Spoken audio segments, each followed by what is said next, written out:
Hello,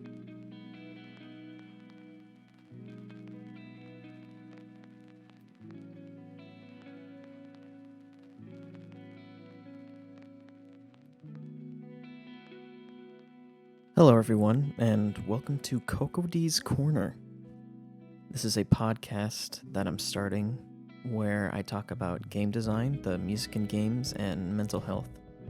I wanted to start a podcast like this because I feel like ever since I've gotten to live streaming, I want some sort of outlet to speak freely, unscripted, about video games and music and stuff I really care about. So, on the first episode, I would like to discuss the game design and level ideologies that are passed through what is probably my favorite game, Celeste. I respect Celeste a lot. I think it's a great game, and I think it's designed beautifully. And to kind of showcase this on the first episode of the podcast, I would like to run through the first level just to show how adaptable it is to sort of any playstyle. This is assuming that you've played the tutorial level, which is easy and for babies, and you know how to dash, jump, climb, whatever. I want to go through the first level because I think it's important that this level is looked at through a critical lens because it's so adaptable in almost any way. Maddie Thorson, when they did an interview at GDQ, or not GDQ, CDC, I think it was, an interview they did there, they said that they wanted a level or any area or any room to be looked at through multiple approaches, so that different play styles and different types of gameplay can be accommodated. So, for example, you can kind of see that the main goal of the level is to get from here up to here and go through there. But there's so many ways to get up there. You could do it this way. You could do it this way.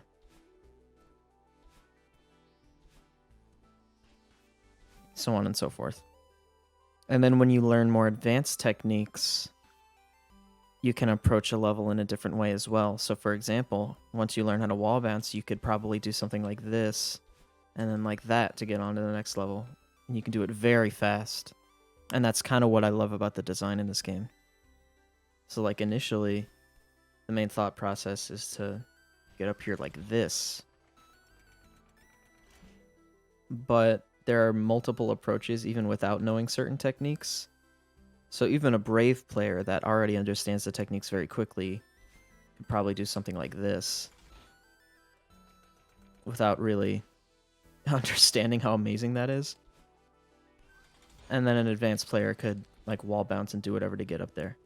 I think this is probably the room that's the pinnacle of like the game design philosophy coming to life, and how just the game design gives so much replay value to all the levels. So the way the level is initially designed to be played through, you jump up these platforms like this to get up top. But then once you learn how to wall bounce, or if you are just kind of smart, naturally speaking, you can probably just like get up there like that. And it's useful in speedruns, but it's also a good teaching moment, which I really respect.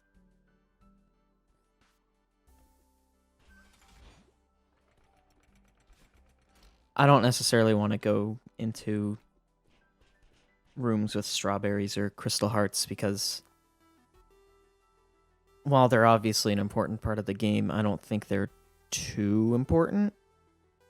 Maybe in regards to game design, although that is obviously subjective and that is my personal opinion. Like there's probably a lot of stuff you could do in this room that like you wouldn't know when first starting out, and also adds to sort of like why this game is great for replay value, but I mean, it's for bonus stuff, which I don't think is necessary to talk about when going through why the game design initially is so good. If we're just focusing on main story and stuff like that.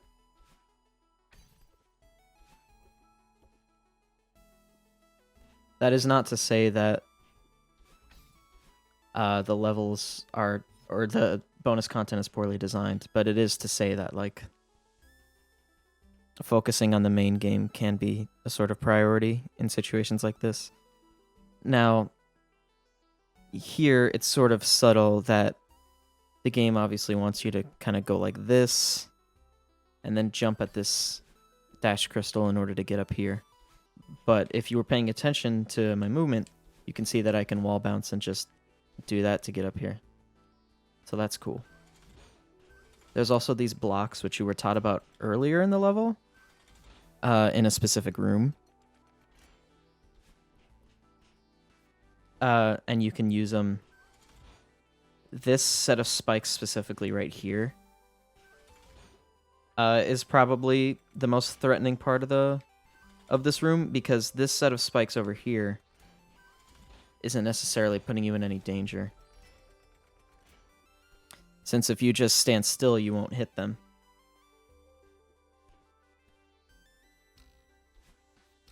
And then there's this, which there's not a lot of working around, but it's still cool.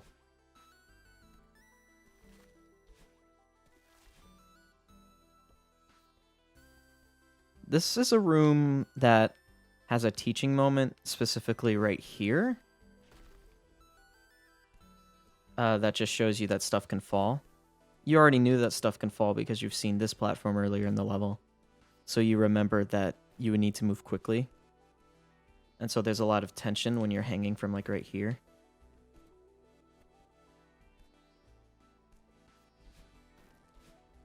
Which is a good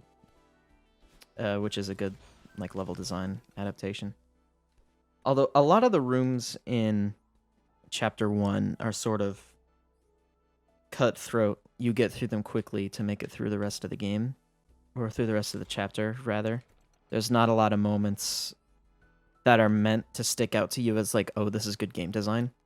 Because that's when game design is at its finest, is when it just sort of blends in. But the rooms are still well designed beyond that. This is another room that I like, because it's trying to teach you that you can grab this platform, and that when you're grabbing it, your momentum is also conserved if you jump off it or dash off it. But you can also... Can I make this back? Yeah, I can. You can also just either wave dash or, like, super dash or something to get over here once you learn how to do those as well. And it's absolutely unnecessary, but it is amazing that specifically Maddie and Noelle were considerate enough to look at the playstyles of players that have already played through the game before. And that can sort of come up here too, where the initial idea is to grab here, then dash here, then dash here.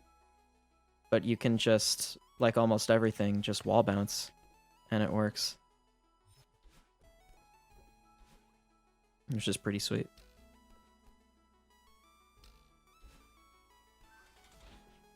Wall bouncing there is not necessary, so I don't necessarily think that that was what the designers were thinking of when making this area. There are spots where you can be brave, but I don't think that's necessarily reflective of a specific technique that you learn later in the game to get through the game faster. I think this room is mostly meant for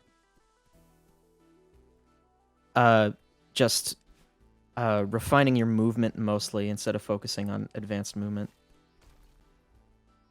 Or that's how I look at it, I don't know.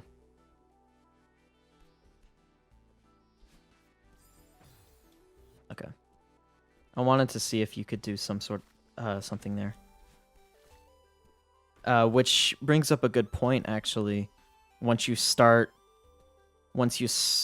finish the game, and you begin to just play through the levels again because the levels are well designed and you want to play them. And the golden berries that you get after beating all the B-sides entice you to play through the levels again. You learn so much about how to just do everything in the game, and you're encouraged not only to play through the game multiple times, but you're also encouraged to speedrun it. Which I greatly appreciate. So if we were to kind of think analytically about it, or from like a pure design standpoint, I think this level design works because it's so transparent. Because you're sort of aware when you're playing the game that the game is hard. Because you were told that the game is hard pretty much immediately if it was recommended to you, or you were buying it from somewhere and you read reviews, or you just are not confident in your own ability to play video games and you turned on assist mode, which just makes it so that you can't die, or is customizable to that degree.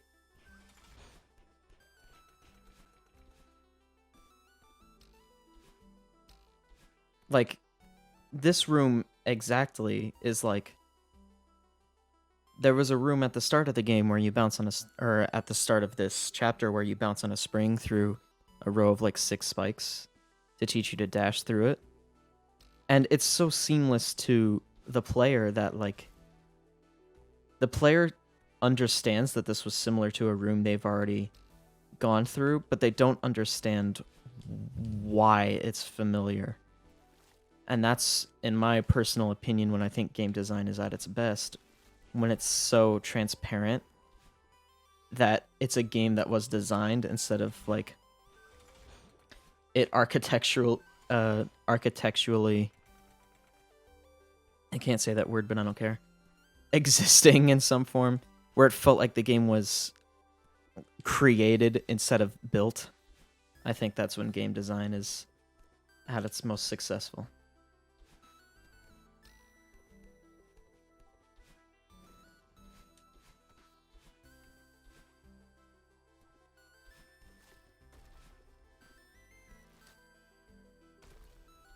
That's really all I wanted to talk about on this episode.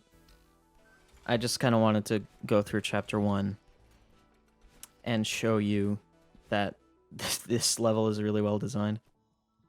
That's really all I wanted to talk about. Thanks for watching.